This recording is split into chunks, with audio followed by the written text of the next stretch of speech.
So Southee had to bowl out and go, which means that you have to bowl Neesham deep, you have to bowl Colin de Grandhomme deep, and so India had everything set up for them.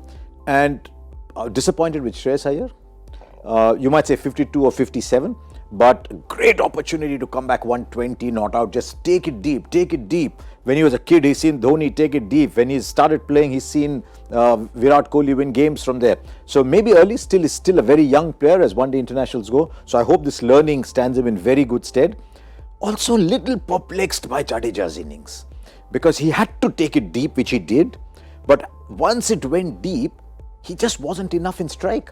Because for India to win, it wasn't Saini got his hits, Chahal got his hits, but Jadeja had to take you home.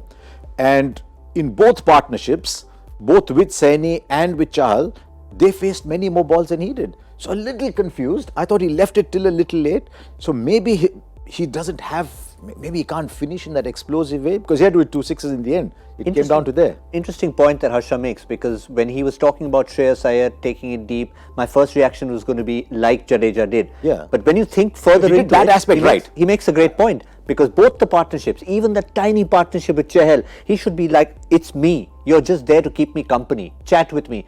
Chahal faced more deliveries than him. Unless he thought, that like MS, unless he thought that take it deep, you never know. Yeah. Maybe they were targeting Neesham's over. I think by then it was too late. I mean, it would have been a very disappointing result for New Zealand from there, and it would have been a great fight back for Indian team from that point on. New Zealand deserved to win this match. You know, there is no doubt about that. They made the match out of it with those first 10 or 15 overs which we are talking about. The new ball is going to be crucial. Yeah. I think what Indian batting lineup looked to deep into their approach is that the asking rate was never really tough for them to play certain shots, and the shot selection is something, you know, which you can be critical of, because that shows your understanding of the game, your feel of the game. You know, if you have wickets in hand and you are approaching the innings that way, then it's understandable. But I think when you're lost 2-3 wickets early on, then it's just about building, seeing that phase off, seeing the time off, and some of the shots which we've seen from the middle order was not really deserving of applaud or you know, their understanding of the game, particularly when there is so much at stake.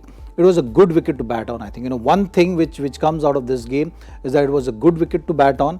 New Zealand bowlers gave everything in that first 10-15 overs. They hit the right areas. You're actually looking at some of the areas which they were bowling was like a test match length, which they backed themselves. They went in with that intent that if we want to win this game against the strong batting lineup of India, we have to get those early breakthroughs. Yeah, they started with 3 slips, remember? Exactly. Yeah. And inexperience of openers, yes, you can understand that, because the Indian team regular openers are not part of the series, so you can give them that. Okay, you know, you can have inexperience of batsmen being exposed at the top of the order, but I think middle order after Virat's dismissal, there was not enough signs of maturity shown by them. I think this was a great chance for them to prove that they're ready to take on the pressure situations. I think, you know, they failed to show that, or failed to convey that sort of a message to the world of cricket, that, you know, this lineup can take on anyone or learn quickly and adapt. How often you get these kind of opportunities? You know, you go back to World Cup semi-finals, you know, when there were top order debacle which happened, but it doesn't happen often with this Indian team. So you're going to get few opportunities, and you are supposed to be ready now. You know, you look at that middle order, KL Rahul, Kedar Jadhav, Shreyas Iyer, they have had enough experience, and I think, you know, this was, I would say, opportunity miss because the stakes were very high. You know, imagine one level, 1 all here in the series, and what kind of confidence you're taking forward. I think from that point of view, they missed a big chance. I think sometimes when you're chasing 330, there's almost no pressure to build an innings, because 330, 340, you're going straight away.